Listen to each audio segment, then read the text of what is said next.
Part 1. The room without a clock from the series. I was the only one in detention. Or so I thought. You ever sit in a room so quiet, it feels like sound is waiting to breathe? That's how it felt the second the door clicked shut behind me. Saturday. Detention at Madison High wasn't exactly the breakfast club.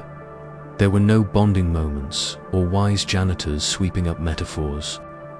It was just me, Ethan Carter, a late slip, and Principal Ridgway's stone-faced nod toward a hallway I didn't even know existed. Room B's is a SETch administration wing. No talking, no phones. 2 hours. 2 hours, he said, like it was nothing. Like time would move the same way it always does. But room B17 didn't have time. Not in the usual way.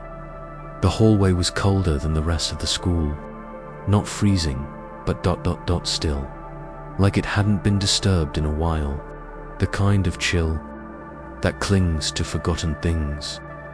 I passed old office doors with dusty plaques, enrollment, file storage, test processing, all dimly lit. No windows. Then I saw it. B17, beige door, chipped paint, a tarnished brass handle. When I pushed it open, the hinges groaned like a warning. I stepped in. First thing I noticed. No clock. Not above the whiteboard, not behind the teacher's desk. Nothing on the walls but faded motivational posters. Success is a journey. Every step counts. I'd heard people say that silence could be loud, but this room, it didn't even hum. No vents blowing, no fluorescent buzz, just the sound of my own breath. I took a seat halfway down the second row and pulled out a notebook, pretending to work. My phone was already dead, even though I'd charged it that morning. No signal either, not even one bar. It was 2:04 p.m. when I last checked. That was the last time I saw the time. 20 minutes passed, or so I thought. Hard to tell. I kept looking up, out of habit, searching for a clock that wasn't there, that started getting to me. I checked my wrist, but I wasn't wearing a watch. Who even wears a watch anymore? I shifted in my chair. The floor creaked. My own shoes felt too loud against the silence. I tapped my pen once, then again, then stopped, because I heard something. Another creak, not mine. I held my breath. From the far corner of the room, where the windows should have been but weren't, I heard the faint sound of a chair sliding against the tile. My heart paused. I turned slowly. Empty. No one there. Just 6 rows of empty desks, all facing forward. Nothing behind me but shadows, stretching longer than they should have. I tried to laugh it off. Old building. Wood contracts. Chill out, Ethan, I muttered. My voice sounded weird in that room, like it didn't want to stay in the air too long. I scribbled something in my notebook just to hear the scratch of the pen. Another sound, thump, thump, soft, like something settling or landing. My stomach tightened. I stood up and looked around. Hello, I said, instantly regretting it. Silence, then another thump, closer this time. Desk legs squeaking, like someone had just leaned back in a chair and dropped forward. My breath hitched. I walked to the back of the room. Nothing there. No vents, no hidden speakers, just rows of desks. A cracked whiteboard, a flickering light overhead. I pulled. Open the supply closet. In the back, empty dust, a mop, an old roll of toilet paper for some reason, then something new. A faint, rhythmic tapping. Not from the room, not even in the room. From the other side of the wall, 3 taps. Pause. 3 more. I pressed my ear to the wall. Nothing until a whisper. I jumped back. A girl's voice. I swear to God, can you hear me? I staggered away, my foot catching on the metal leg of a desk. I nearly fell. That's when I noticed it. Desk for C. All the desks were dusty, untouched. But this one, clean. Like someone had just sat there. The chair slightly pulled out. A scratch on the desk, as if a pencil had been jabbed into the wood over and over, etched into the surface, in small, faint letters. Ethan Carter, my blood, ran cold. That's my name, but I hadn't written that. I'd never been in this room before. Below it, a second name older, harder to read. Caleb H.I. bolted to the door, grabbed the handle, it didn't budge. I twisted harder, it clicked, but the latch wouldn't release. The door wasn't locked, but it wouldn't open. I pounded on it. Hey someone, I'm done. No answer. I turned back to the room, chest heaving. It looked darker. No, not darker. Heavier, like the air had thickened. Like it was watching. I ran to the teacher's desk. No intercom. No emergency switch. The fluorescent lights above me buzzed once, then flickered, then died. Stood frozen, then the chair in the corner moved again. Scrape, slide, stop. I didn't look. I couldn't. Then I heard breathing. Not mine, not close, but there in the room. That's when I knew I wasn't alone. And the worst part, whatever was in here with me, ... knew my name. Part 2, the name in pencil from the series. I was the only one in detention. Or so I thought. Some names feel like they're waiting to be remembered.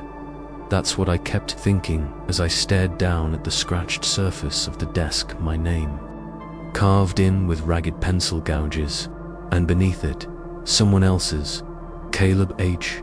Not Caleb Harrison, or Caleb Howard, or even a last name spelled in full. Just an initial. But that somehow made it worse. Like whoever wrote it was afraid of saying too much. Like even saying it aloud would draw something closer. The room was still. No lights, no sound. But I could feel the wood of the desk under my fingertips, warm now, like it had been used recently. I backed away and sat on the edge of a different chair. My knees were stiff. My palms were damp. Then my eyes drifted to the WHITEBOARD. It was clean before. I was sure of it, but now there was a single word in the center written in dull grey smudges, like old ash, Caleb. I don't remember deciding to move, but I was suddenly at the door again, rattling the handle like my life depended on it. Still stuck, still mocking me, I yelled. I hit the metal. I cursed under my breath and paced like a caged animal, and somewhere in the room behind me, a chair creaked again, not loud, just a subtle protest of old metal against tile, but enough to say, still here. I turned, shaking, and stared at the desk. I needed answers. I needed context. So when I finally got out, because I had to believe I'd get out, decided I'd look up Caleb H. Just a name, right? Could be anyone. But the way it was etched, the way it looked fresh compared to the rest of the room, it didn't feel like it had been there since 1996. It felt like it had just been carved, like someone left it for me. I don't know how much time passed. I sat again, tried to think, tried not to breathe too loud. The silence felt like it had grown thicker, more dense, like it had gained weight. It pressed against my ears. Then, finally, the door clicked. No warning, just unlocked itself. A clean mechanical sound, like someone had buzzed me out. I waited 5 whole seconds before moving. Then another 5. Then I bolted back in the main hall, Everything looked normal. Saturday light filtered through high windows. The hum of distant vending machines buzzed in the background, and time worked again. My phone lit up 4:53 p.m. 2 hours, just like Ridgway said. Only I couldn't tell if it had been 2 hours or longer. That night, I opened my laptop and searched Caleb H. Madison High disappearance. It didn't take long. There was one article, one dated October 19th, 1996. Local student missing after detention at Madison High. Authorities continue to search for 16-year-old Caleb Holt, last seen at Madison High School during a Saturday detention session. According to school records, Caleb had been assigned detention for truancy and was placed in room B17 of the administration winger, location primarily used for overflow or storage. When staff checked on him, the room was empty. His belongings remained untouched. No signs of struggle, no exit footage, no trace. He was never seen again. My blood turned to ice. Room B-17. Same desk, same room, same silence. I scrolled to the bottom. There was a photo, grainy, black and white, probably scanned from a newspaper. A boy standing in a school hallway, holding books. Baggy jeans, checkered flannel, and a nervous half smile. Underneath, the caption, Caleb Holt, 16. Last seen, October 1996. I stared at the photo longer than I should have. Because the longer I looked, the more I realized something unsettling. The hallway behind him, it looked like the one outside B17. And the locker next to him. It had faint graffiti etched into the door. 2 letters, .E.C. My initials. I slammed the laptop shut. Coincidence, right? There had to be other AETHERs. Other kids with the last name Carter. Maybe it wasn't even mine. But I couldn't shake the way the photo made me feel. Like I wasn't the first to sit in that room. Like someone had been waiting. Maybe still was. That night, I couldn't sleep. I kept thinking about the carved names, about how deep the pencil marks went into the wood, like someone had written them in a hurry, or desperation, or both. At 2:17 a.m., I went downstairs to get water. As I passed the hallway mirror, I saw something that made me stop cold. There was a shape behind me, faint, standing just outside the frame of the hallway light. I turned fast. Nothing, just the living room, empty and dim. I looked back at the mirror. Still nothing, but for a moment I swear I could still feel eyes on me, not watching, waiting. Back in my room, I sat on the edge of my bed, phone in hand. I stared at the lock screen, then something new. A notification, no number, no sender, just one sentence. You shouldn't have seen my name. I dropped the phone. It went black. No signal, just like in the room. And in the dark of my room, under the faint glow of streetlight bleeding through the curtains, I heard a sound I thought I left behind. Eak.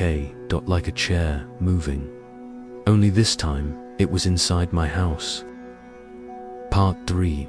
The window that doesn't look out from the series. I was the only one in detention.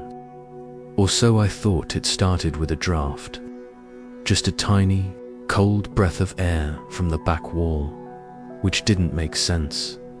The classroom, room B17, had no windows. At least, none I could see. The walls were blank, painted that sickly eggshell color that only government buildings and high schools seem to love. There were no vents near the floor, no open doors, and definitely no breeze. But the air moved, soft and steady, like something was breathing. That's what made me start pushing things around. I moved the trash can. I felt the wall. I even checked behind the rolling whiteboard. And that's when I saw a tall metal cabinet bolted to the back corner. It was old, rusted at the base. Hadn't been opened in years, but there was space behind it. Just enough. I don't know what made me decide to move it. Curiosity, maybe. Or that same pull I felt the first time I heard the chair creak. Or maybe something else wanted me to. It took effort. The cabinet groaned across the tile, like it was screaming in protest. But after about 3 minutes of sweating and dragging and hoping no teacher would wander in, I managed to wedge it just enough to the side. And there it was, a window. But not the kind that looks outside. This window looked inward. Behind the glass, there was another room, small, pitch black. It was like staring into a photograph that hadn't developed all the way, just outlines, shadows, and shapes that could be anything if you stared too long, and in the center, a figured dot, standing dot.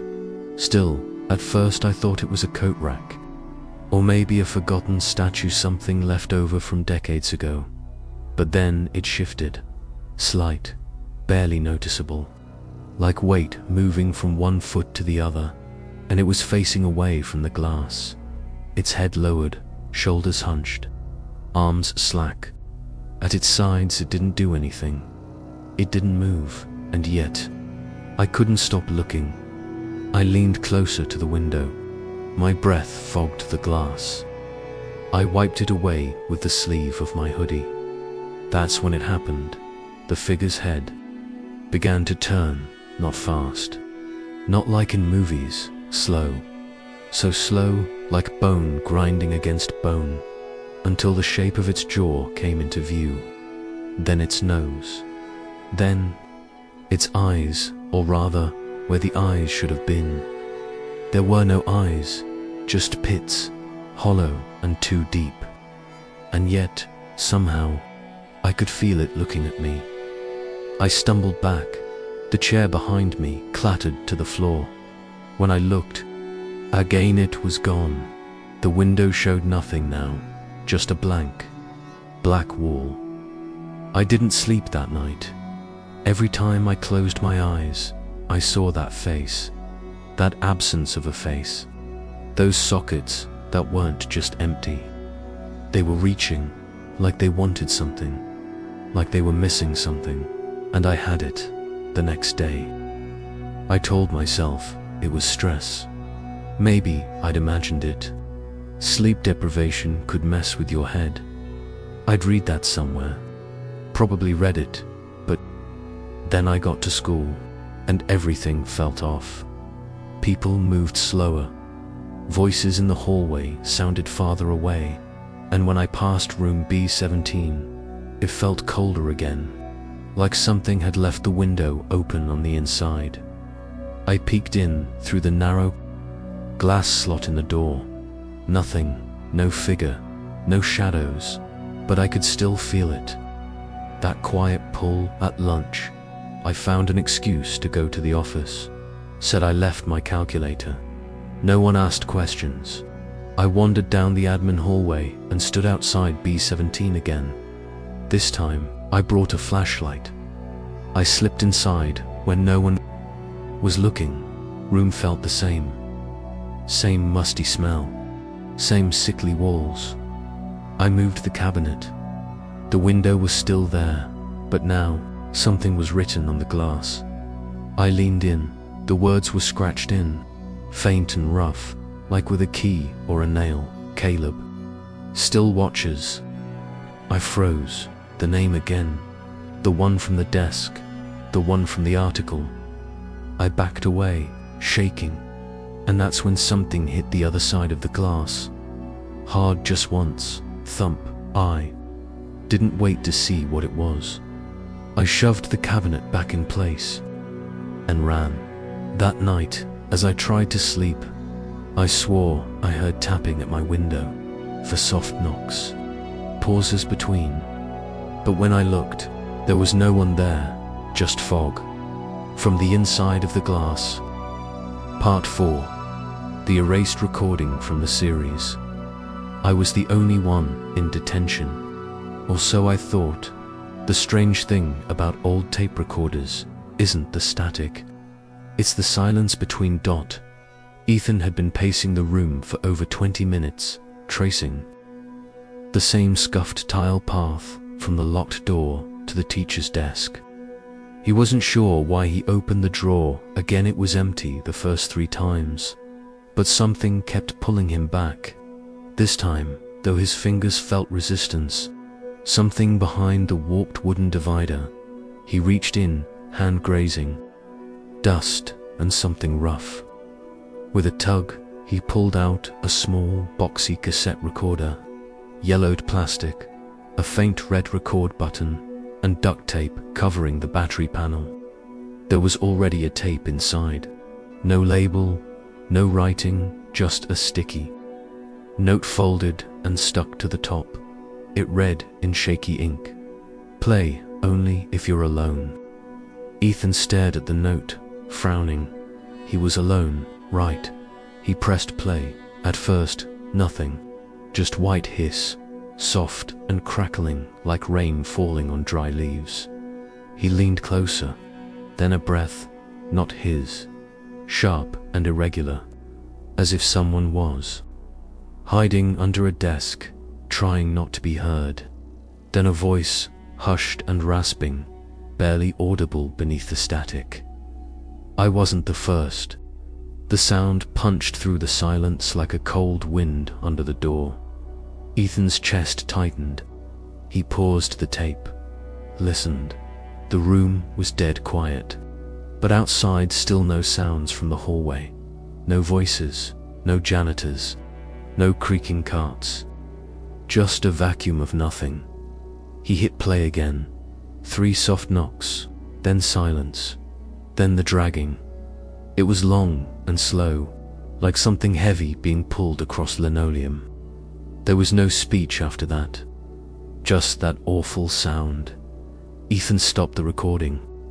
He sat there for several minutes, the recorder still in his lap. He glanced at the classroom door, still shut. Still no clock on the wall, still no cell phone signal. What the hell is this? He whispered to himself. He rewound the tape. This time watching the reel spin back slowly, like a breath being pulled in. He clicked play again, but this time, it didn't start the same. This time, it skipped straight to the voice. I wasn't the first, and I won't be the last. 3 knocks, then his own name, Ethan. His body went rigid. It wasn't a question, it wasn't even a shout. It was said like a fact, like a rule being read aloud. The kind of whisper that worms its way into the spine and coils there. He slammed the stop button and tossed the recorder across the room. It across the floor and slid under the heater. Okay, no. That someone's messing with me. He stood, wiping his palms on his jeans. The air felt thicker now. He could swear the room had dimmed slightly like the ceiling. Lights had dulled without flickering. Then he heard it. Knock, knock, knock, knock. Not from the hallway, from behind the chalkboard. He turned slowly, eyes wide. The board was dark green, dusty, untouched. But the knocks continued steady, patient, not urgent, just present. 3 precise taps, always spaced a few seconds apart. He backed away until he hit the desk. His mind raced. Was there a back room? A janitor closet? A panel behind the board? No, he'd scanned every wall, every corner of this room earlier. It was solid, but the knocking wasn't stopping. Something else began. A sound Ethan hadn't noticed before. Breathing, not. From him, this one was wet, gurgling at the edges, like someone trying to inhale through a throat full of water. It wasn't constant, just enough to let him know. Whatever it was getting closer. He moved back toward the heater, reached under with trembling fingers, and yanked the recorder out. He held it like a shield, unsure what he even planned to do with it. Then the recorder clicked on by itself. Static, then the voice again. "You can hear it now, can't you? Knock, knock, knock." Then silence. Ethan wanted to scream. Instead, he whispered, "What do you want?" And for the first time, the recorder answered in real time. The voice was no longer embedded in the tape, it was speaking directly from the device, clear and immediate. A name. The lights flickered once. The knocking stopped. Then, slowly, deliberately, the chalkboard began to creak open. It wasn't a board. It was a door. Ethan stood frozen, his throat clenched tight. The air inside that opening was darker than dark-like. The shadows inside had weight. They seemed to pulse slightly, like something on the other side was breathing, too. And then faintly, saw something moving in that blackness. No footsteps, just a shape, growing taller, unfolding itself upward. It wasn't in a hurry. The recorder in his hand hissed again. One name, Ethan, yours, or Caleb's. The device fell from his hand with a sharp clack. He turned and ran up the door to the classroom. The one that had locked behind him hours ago was now slightly ajar, just enough for him to shove his shoulder through and stumble into the hallway. And as soon as he crossed the threshold, everything changed. Fluorescent lights, voices, footsteps, a janitor mopping at the end of the hall, someone's locker slamming shut. It was all normal. Behind him, the door clicked shut. He turned. The door now had a sign. Storage B. Electrical maintenance. No windows. No number. No trace of the classroom he had just escaped from. Ethan stood, their heart thudding in his ears. When he finally walked away, he didn't notice the small cassette recorder, left sitting at the edge of the hallway. Its red light blinked once, then went still. Part 5. The night guard doesn't remember from the series. I was the only one in detention, or so I thought. That room hasn't been used since '97. The sentence clung to Ethan's ears long after the guard walked away. He didn't expect much when he snuck back into the school that night. Just a heavy dose of trouble if caught. But after what he sawed, the tape recorder, the hidden chalkboard door, the voice whispering his name, he knew the only way to sleep again was to get answers. Real ones, and answers often came from people who worked nights. He waited near the side lot by the gym, tucked behind the soda machines, until the janitorial cart rolled by around 9-10 p.m. That meant it was safe. The security office usually emptied for about 20 minutes. Ethan slipped through the side entrance with practiced ease, stepping lightly down the echoing hallway. The school, after dark, wasn't silent, it breathed. Pipes groaned. Fluorescent lights buzzed, just a bit off tune. He made his way to the admin wing, where the room from Saturday should have been. But tonight, the room wasn't there. Instead of the battered, windowless door labeled Room 3B, there was just drywall, smooth, recently painted like nothing had ever been there. But Ethan knew that was the exact corner, the exact step where the floor squeaked, and the same wall where he leaned while holding a cassette recorder that whispered his name. He swallowed and turned. The night guard was just coming down the hall, coffee in hand, badge lanyard swinging. Ethan had seen him before. Mid-50s, solid, build, face like he was always halfway into a frown. His name tag read Harper. "Hey," Ethan said, trying to keep his voice casual. "I got a question." Harper gave him a slow, suspicious look. "You're not supposed to be here after hours." "I know," Ethan admitted. "But, do you know anything about the old admin classroom? Like, maybe one with no windows, maybe labeled 3B. The guard stopped walking. Slowly, his frown didn't move, but the coffee in his hand trembled just slightly. His eyes didn't blink, just stared at the spot where Ethan had gestured. "I don't know what you think you saw, kid," Harper said. But his voice was lower now. "That wing was sealed. Long time ago." Ethan stepped forward. "You do know it. You do. What was it?" Harper took a deep breath, looking down the hallway behind Ethan like he was checking to make sure no one else was listening. Then he leaned in, voice like gravel in the wind. "That room hasn't been used since '97, he whispered. "Not for detention, not for anything." Ethan's heart beat faster. "Why?" Harper didn't answer, just stepped back and said, louder, "You need to leave, right now." "I'm not kidding, but wait," I said, "leave." The hallway echoed with his voice. Then Harper turned and walked away. Fast, almost too fast. Ethan stood there, unsure. What had just happened? He knew fear when he saw it, and Harper had been afraid.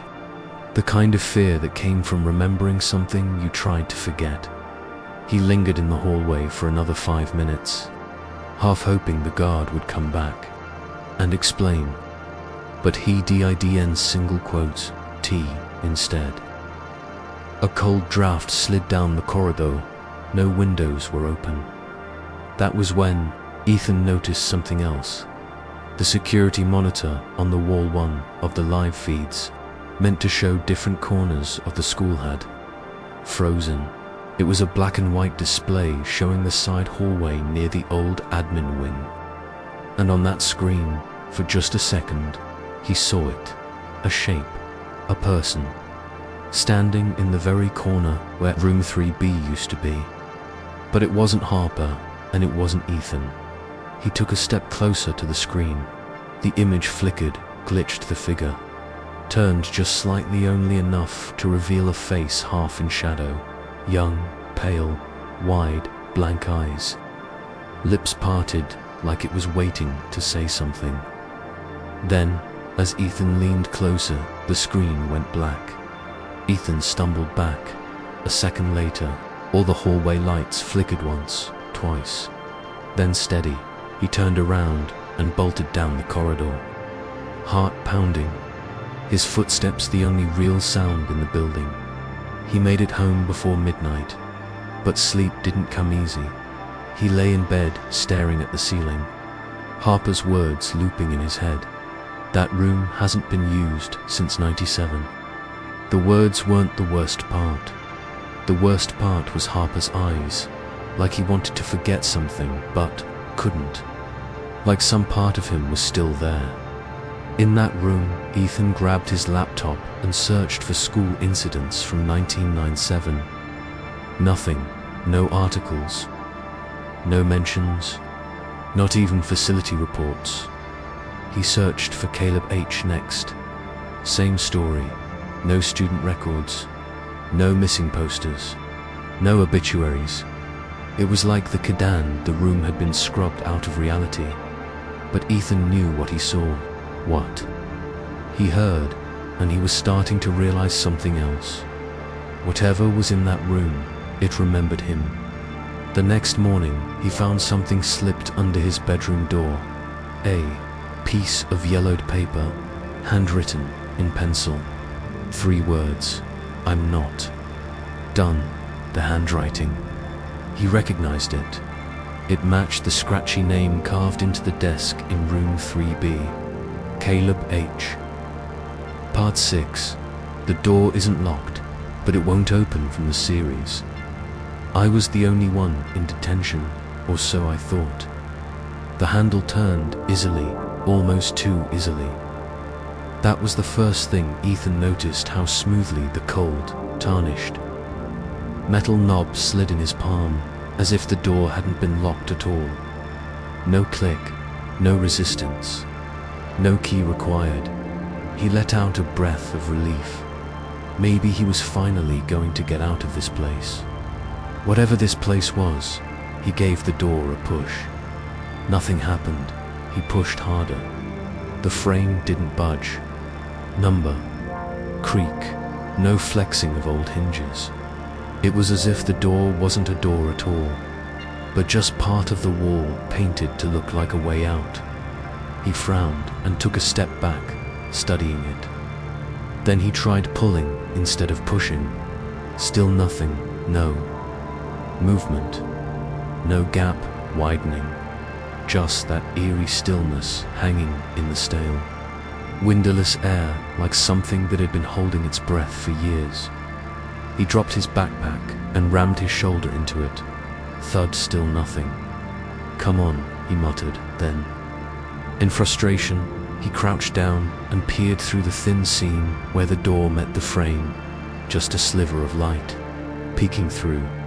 That's when everything stopped, because in that sliver, he saw himself, sitting in the chair, inside the room, but he was out here. He stumbled back, heart lurching into his throat. His breath caught mid-gasp as the figure in the chair moved, slightly shifting, as if adjusting to a more comfortable position. It didn't look up. It didn't react. It was just him. Same clothes, same haircut, same tired slouch. The only difference, the thing inside had its head tilted slightly to the side, like it was listening for something, like it knew it was being watched. Ethan backed away from the door and pressed, his spine against the opposite wall. His hands were trembling now, fingers tingling like they'd gone numb. He tried to reason with himself. Maybe it was a mirror, a trick of light, a memory. No, that wasn't his reflection, because when he looked again, his double was still sitting calmly in the chair, tapping its fingers against the desk with a slow, unnatural rhythm. Tap, tap, tap, tap. Tap dot for beats. Pause. Then again. Tap, tap, tap. Ethan swallowed hard. He tried the knob again, turned it fast, rattled it violently. Still nothing. "Let me out," he shouted. "Let me out." And then, behind him, a chair scraped across the floor. He turned. All the chairs were still where they'd been, neatly pushed under desks, untouched since morning. But one was missing. The one at the back, closest to the window that didn't look out. That window now had light behind it. Not daylight, not fluorescent overhead glow. It was red. A dim, pulsing red, like the kind you'd find in the back of a broken exit sign. And in that red light, a silhouette moved. Something was in that other room, and worse, it was moving toward the glass. Ethan bolted toward the teacher's desk. He flung open drawers, knocked over a stack of ancient attendance sheets, and found nothing useful. No key, no phone, just a half-empty mug of stale coffee and a dusty globe with cracked equators. The red light on the other side of the window flickered, then went out, and the room was quiet again. Too quiet. Ethan leaned against the desk, wiping sweat from his forehead. His breath was quick and shallow. His eyes darted around the room, scanning for any detail that had changed. He didn't trust anything anymore. Not the room, not the door, not even his own mind. From across the room, the tape recorder on the desk suddenly let out a high-pitched whine, then silence, then, faintly, let it in. He didn't remember pressing play. He didn't remember rewinding anything. He didn't even remember bringing the recorder out of the drawer. And yet, here it was, hissing, softly, like it was breathing. He knocked it off the desk. It hit the floor with a plastic crack, went silent for a second, then played again, let it in. Ethan kicked it hard, sending it skidding under the teacher's cabinet. Silence returned until the knock came. Not from the hallway, not from the walls, from the door. Foot knocks, slow, measured. Ethan stared at the door. He didn't want to look through the gap again, but he couldn't help it. He crouched, peered, and saw nothing. The chair was empty now. His double was gone. Just the desk. Just the walls. Just the stillness. He slowly stood and backed away until he was at the farthest wall, near the globe again. And that's when he heard the whisper. Not from the door, not from the tape, from the room itself. From the vents, from the vents, from the ceiling, from the floor. You're in now. He turned to run, but there was nowhere to run to. The room was a box, and something was in here with him. He could feel it, not see it. But the pressure in the air had shifted, like someone had opened a door in space that wasn't supposed to be opened. Then the lights dimmed, just for a second, and in that second, the red glow returned in the window that didn't look out. And now, something was staring through it. Its eyes were black holes, wide and sunken. Its fingers were pressed to the glass, long, too long. It didn't move, it didn't speak, it just stared. Ethan closed his eyes and turned away, covering his ears. Like that would somehow make this all go away. But deep down, he knew this wasn't over. This room didn't let people out. It replaced them, and the one on the other side of that door might already be walking the halls, wearing his face. Part 7, the second Shadow series. I was the only one in detention, or so I thought. You ever watch a security tape and see yourself blink, and then realize you're not the one blinking? That's how it started. Ethan sat across from Mr. Harris, the only teacher willing to entertain his growing paranoia. Most staff had brushed him off with tired smiles and overworked shrugs. But Mr. Harris, he looked like he already knew something was wrong. Maybe too much. They sat in a back room behind the AV lab, dust gathering on forgotten cables and old VHS players. On the monitor, a grainy feed from the school's old security archive blinked to life. Ethan leaned forward. The time stamp, Saturday. 7:17 p.m. There, Ethan said, pointing at the screen. That's when I was supposed to be alone. The footage showed the hallway outside the admin, wing empty, silent. Then, at exactly 7:16, Ethan walked into frame and pushed open the door to detention room B. He stepped inside. The door swung shut. Okay, Mr. Harris muttered, clicking ahead a minute 7:17, and that's when they both stopped breathing. The camera flickered, as if the tape had glitched. A brief distortion stretched across the screen like static fingerprints. Then the picture stabilized and showed not one, but two shadows stretching across the linoleum floor inside the room. One was clearly Ethan's, the other was taller, not by much, but it stood still, completely still. The silhouette faced the whiteboard and didn't move an inch. It didn't fidget, didn't shift weight, just existed. That's not me, Ethan whispered. Mr. Harris didn't say anything. He just hit pause, rewind, play again. The second shadow was there every time. And when Ethan on screen shifted in his seat, leaned over, scratched the side of his neck, the second shadow didn't move at all. It stayed anchored like a cutout glued to the wall. No head tilt, no foot tap, not even a blink of light in its shape. I never saw it, Ethan said, pulling back from the screen. That's impossible. I'd have felt something. Mr. Harris slowly sat down again, his face pale. Keep watching, he said. So they did. At 7:22, the lights inside the detention room flickered.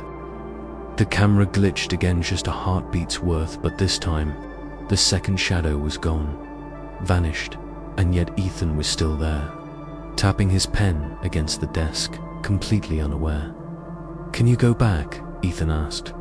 "Like, frame by frame," Mr. Harris nodded, fingers trembling slightly as he turned the jog dial on the VHS player. Click, click, click. The image skipped, jerked, blurred, and then, for one frame, it landed, that shadow. It turned just its head, slowly but unmistakably. It rotated toward the camera, revealing what looked like a face sect. Not quite right. It was Ethan's, but off, lips too wide, eyes too still, no eyelids, just pits. Ethan recoiled. That's me," he gasped. "That's me," but Mr. Harris didn't let him finish. He hit stop and ejected the tape, snapping the plastic out of the machine like it had burned him. "This tape never existed," he said, voice low. "You understand me? You leave it here. You forget you ever saw it. But what is that thing? Why is it me?" The teacher didn't answer. He walked to the corner of the room, opened a metal cabinet, and dropped the VHS inside. It landed with a soft clunk on top of at least a dozen others. Ethan's stomach turned. "How many?" he asked. "How many tapes?" Mr. Harris shut the cabinet. "I've been here 24 years, he said. "This school was supposed to tear that room down after the accident in 97. They didn't. What happened in 97? Mr. Harris didn't answer. He just looked at Ethan like someone who had said too much already. That night, Ethan didn't sleep. Every time he closed his eyes, he saw the figure from the tape. It stared at him from the corner of his room, from the ceiling, from the shadows. Behind his bedroom door, same face, same stillness. At 3:44 a.m., he jolted awake, drenched in sweat. The hallway light outside his room flickered once, twice, then came the soft creak of something shifting. Across carpet, he froze. It stopped just beyond the door. He held his breath. Then, gently, slowly, knock, dot, knock, dot, knock, dot. 3 soft taps, and then silence. He didn't move, didn't breathe. He just stared at the door until sunrise. In school the next day, he walked past the admin wing and stopped because the door to detention room B was cracked open. Just slightly. He turned to ask a janitor nearby, "Hey, who's in there?" The janitor looked confused. "That room's still sealed up," he said. "No one's used it since." He trailed off. Ethan pushed the door open. It groaned on rusty hinges inside, empty, except for 2 chairs. One of them had deep scratch marks on the arms. The other was facing the wrong way toward the wall. Ethan stepped back, heart thudding in his chest. Then, just for a split second, the lights flickered and the second chair turned by itself. Part 8. The Passage Below series. I was the only one in detention, or so I thought. You don't usually expect the floor of a classroom to breathe, but that's what it felt like. Ethan had stayed behind after his last strange detention, determined to prove he wasn't losing his mind. He'd made sure to keep the door propped open with a thick chemistry textbook, and even wedged a pencil under the doorframe just in case. The room was empty, or so it appeared. The feeling hit him again. A strange pulse under his sneakers, as if the floorboards exhaled once every 10 seconds. It wasn't audible exactly, more like a shift in pressure, a deep-bodied sigh echoing through the soles of his feet. He moved to the teacher's platform. The old wooden dais where Mr. Kessler usually sat when overseeing detention. Something about that spot had always made him uneasy. Too high, too separate, like it wasn't made for a teacher, but for a watcher. He knelt and ran his hand along the edge of the platform. Dust coated his fingertips, but he felt something beneath slight grooves. A different texture. Their dot a square. Ethan dug his nails under the edge, and with a soft creak barely louder than a breath, the platform section tilted up. Beneath it was a rectangular crawl space. The air that emerged wasn't stale like he expected it, was warm, slightly damp, and carried a faint metallic scent. Not blood, not rust, just old. He hesitated. His phone had no signal again, of course, but the flashlight still worked. He lowered himself in. The passage was narrow, barely enough room for him to crawl through on hands and knees.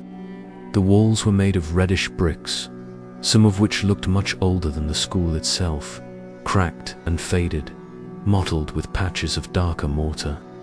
As he moved deeper, the light from the room vanished completely. The only sound was the shuffling of his own limbs over the gritty floor. Then he saw the writing, etched directly into the brick, with what looked like fingernails or a knife. The one who sits a foot farther down becomes the one who stays. His mouth went dry. He flashed his light on the ground, searching for anything else, bones, trash, maybe even a rat. Nothing. The corridor was unnaturally clean, unlit in, and yet still warm. Still breathing. He moved forward. After what felt like 50 feet, the tunnel ended at a door, simple, wooden, with a blackened brass knob. A soft draft pushed against it from behind. It was slightly ajar. Ethan paused. Part of him screamed, too. Turn back. Crawl fast. Slam the platform door shut and forget this place ever existed. But the other part, the one that had followed voices, stared into dark windows and played back whispers on a tape recorder. That part was too far gone. He pushed the door open. It led into a small stone room. No furniture, no windows, only one thing sat in the center. A chair, old, wooden, a single name carved into the seat. Caleb. Hethan's breath caught in his throat. He stepped in, shining the light around. On the far wall were handprints, dozens of them, some large, some small, some fresh. They were smeared in what looked like soot or dark ash black and oily. But the prints didn't reach the chair. Nothing touched the chair. Then came the sound, thumped it. Didn't echo. It wasn't behind him or beside him. It came from inside the chair. Thump. The seat vibrated, just slightly, as if something beneath it, or within it, had stirred. Ethan backed up. The light flickered, just once, and the chair moved. It didn't slide. It didn't creak. It turned ever so slightly, as if aligning itself with him, facing him, inviting. His feet refused to move. He remembered the phrase from the bricks. The one who sits becomes the one who stays. A scraping sound echoed behind him. He spun. Nothing there. Just the tunnel he'd crawled through. Except now it looked longer, darker, wider even. He pointed the flashlight down it. There was something at the end. Not a figure, not quite. A shape, slightly hunched. And as the beam passed over it, the shape tilted its head and smiled. It was his smile. He turned and ran, nearly falling face first into the wall. He didn't stop to look at the chair again. Didn't stop to read the handprints. He crawled back through the tunnel as fast as his limbs would take him, gasping, scraping his elbows and knees on the brick. The breathing sensation under the floor now pulsed faster, like a heartbeat. Like a drum, he burst back into the classroom, slammed the platform hatch closed, and backed away. The door to the classroom had swung shut, but this time it wasn't locked. He opened it, ran into the hallway, and paused. The hallway was silent. Too silent, no echo of footsteps, no buzzing fluorescent lights, no faint hum from the vending machine down the corridor. Ethan slowly turned back toward the classroom. The door was open, and inside, someone was sitting in the chair. Not on the platform, in the stone room below. Except he hadn't gone back down. Except the person in the chair looked exactly like him. Part 9. The day that wasn't scheduled series. I was the only one in detention. Or so I thought. The strangest part wasn't the crawl space. It wasn't even the thing that smiled at him with his own face.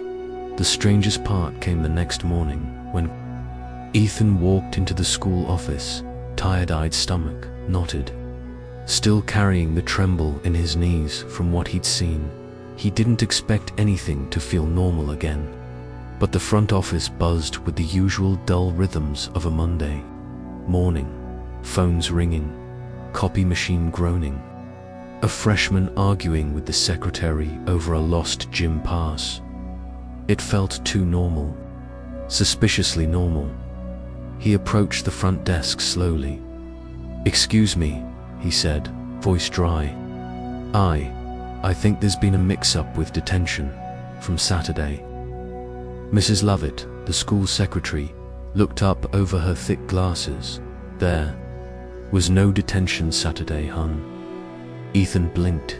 "Yes, there was. I was in room A6 all afternoon."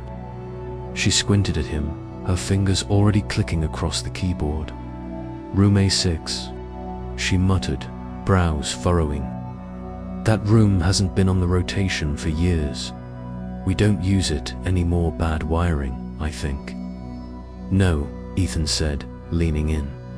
"I was sent there. Saturday detention. Mr. Kessler wrote me up for skipping lab.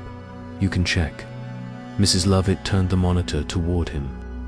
"Sweetie, the only detentions last week were Tuesday and Thursday. Nobody was in school Saturday.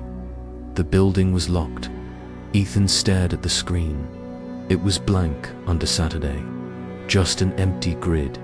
No names, no room numbers, no timestamps. His own name wasn't there. But then, as he looked closer, something flickered. A second tab opened automatically. He hadn't touched anything. She hadn't either. It was labeled Archive Detentions, NSYNCED. The cursor moved by itself, clicked, and there it was. Ethan K., room A6, time 4:44 p.m., status, present. Then, the next line populated, slowly, as if being typed in real time. Caleb H. status, exited. Ethan's skin prickled. What is this?" he whispered.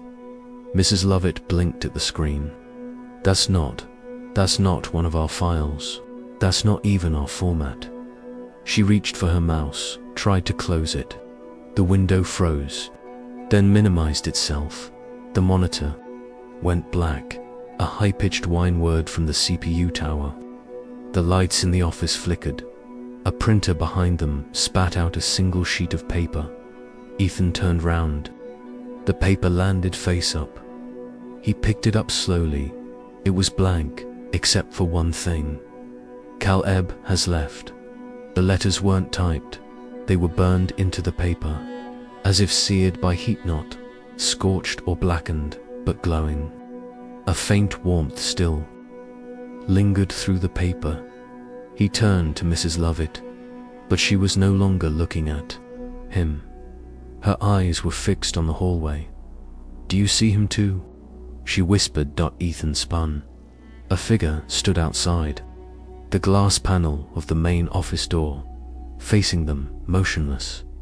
It looked like a student, but not quite. Too still, too pale. The eyes, wrong. No whites, no pupils, just matte grey. Like slate, and it was wearing Ethan's hoodie. He stepped back. "That's not me," he whispered. "Mrs. Lovett, still frozen, whispered, "Then who walked into this office 10 minutes ago?" He turned toward her, but she was already standing, shakily reaching for the Her hand hovered. The phone let out a click before she touched it. Disconnected. The figure outside was gone, but on the glass was a handprint. Burned, and Ethan left the office in a daze. He didn't go to class. He didn't go home either. Instead, he walked the school halls, retracing every step he'd taken Saturday. Everything looked the same, but wrong. The fluorescent lights buzzed just a touch louder. The floor tiles near room A6 had a faint discoloration, like water damage. And the farther he got into the admin wing, the colder the air grew. Outside, room A6, he stopped. The door was sealed shut, not locked sealed. The entire frame was bolted with metal plates, like it had been forcibly welded, closed. No window, no handle, just a plaque beside it. He had never noticed the plaque before. "This room is not to be used. For scheduling errors, please contact archives." He reached out and touched the metal. It hummed beneath his fingertips. And suddenly he remembered Caleb H. didn't exit the room. He'd traded places. Ethan backed away slowly. Then he heard it, a faint scraping sound behind him, like something being dragged. He turned, empty hallway, but as he stepped forward, his foot hit something, a pencil, charred black, etched into its side. In perfect block letters were the words, "You sat down. Part 10, What's Wearing My Face. Series, I was the only one in detention. Or so I thought. There's something wrong with the mirror." That was Ethan's first thought as he stood in the bathroom, brushing his teeth like any other night. His reflection was there, same hoodie, same tired eyes, but when he turned his head slightly left to spit into the sink, the reflection didn't follow. It kept staring, not directly at him, but just staring past him, through him, or worse, at something behind him. Ethan spun around, but the bathroom was empty. Cold tiles, steam on the glass, the gentle drip of the faucet. Normal things. Things that suddenly felt too normal, like a set piece, meant to keep him calm. He backed out of the room without turning his back to the mirror, just in case. The house was quiet. Too quiet. His parents were away that weekend, and the only light came from the hallway. Lamp, a warm amber glow that usually made the place feel cozy. But now it looked like the last light on in a stage, waiting for the next act to begin. He glanced at the digital clock in the kitchen. 7:14 p.m. His heart skipped. 7:17. That was the time stamp from the security footage. The moment when both shadows had been visible in the detention room. One of them his, the other not blinking. Not quite right. And now he was watching the seconds tick down at 7:16. Ethan locked the front door, deadbolt, chain. Then he locked the back door too, even shoved a chair under the handle. He double-checked every window in the living room and pulled the blinds tight. He didn't know what he was preparing for, but something inside him whispered that this was the countdown. He sat on the couch, gripping his phone. No bars, no Wi-Fi. Just like in that detention room. He watched the screen flick to 7:17, and then came the knock, knock, knock. 3 slow, deliberate taps at the front door. each one deeper than the last. They didn't sound like knuckles. They sounded hollow, like someone tapping from inside a wall. He stood frozen. Then silence. No footsteps. No creaks. Just ... nothing. He crept toward the peephole, but he already knew what he'd see. It was him standing on the porch. Same hoodie, same face, same exact jeans. But the smile, God, that smile was wrong. Too wide, too still. It didn't move, didn't twitch, didn't breathe. And then it tilted its head, like it could see him through the door, like it was waiting for him to do the thing Ethan had always done before. Open it. He stepped back. Nope, nope, nope. But the door handle jiggled. He hadn't made a sound. Then came the whisper, right through the keyhole. His voice, "Let me in, Ethan. You're out of time." The house went cold. Not chilly, cold. Like every inch of warmth had been vacuumed out. His breath puffed in front of him.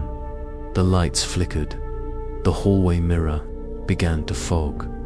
He heard the front door click, unlocked, but he hadn't moved. He didn't even remember touching the lock. Then came footsteps, slow, heavy, like someone unfamiliar, with their own weight, like the floor was learning how to groan beneath them. Ethan backed toward his room. Don't look at it. Don't let it see your fear. But something inside him was already breaking, splintering, like his reflection had finally walked too far ahead of him and turned around. He slammed his bedroom door shut and shoved his dresser against it. Then he heard another knock from the mirror. Not loud, just. Inside, he turned slowly, and there it was, again his reflection. Except now, it wasn't mirroring him, it was moving on its own, raising its hand while Ethan's stayed down, tilting its head, smiling too wide. Then it mouthed the words, "You left me in that room."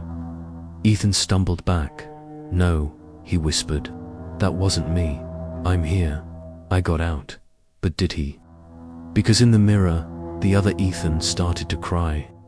Not with tears, with cracks.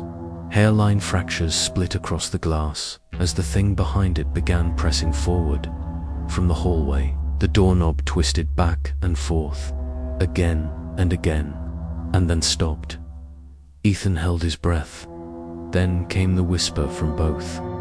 Sides mirror and hallway synchronized, low and final. "You can't stay out forever." Then the power died. The screen of his phone went black. The hallway light blinked out, and in that final sliver of light, he saw it. Not the reflection, not the face at the door, but a third version somewhere between the two. A shape that wasn't fully him. Eyes that flickered with someone else's memories, and a question whispered into the silence. "Which one of us got out, Ethan?" Hello everyone, I'm Ceoz Stories. Thank you for staying with me until the very last moment. If that story gave you chills, made you jump, or simply kept your eyes glued to the screen, don't hesitate to hit the like button to support the channel. Share this video with friends who enjoy these sensations too, and don't forget to leave a comment with your thoughts, or even share strange things you've personally experienced, because I'd love to immerse myself in your stories as well. If you're eager to keep exploring untold mysteries, shadows that remain nameless, then subscribe to the channel and turn on the notification bell. A new door will open every day. Are you ready for the next story?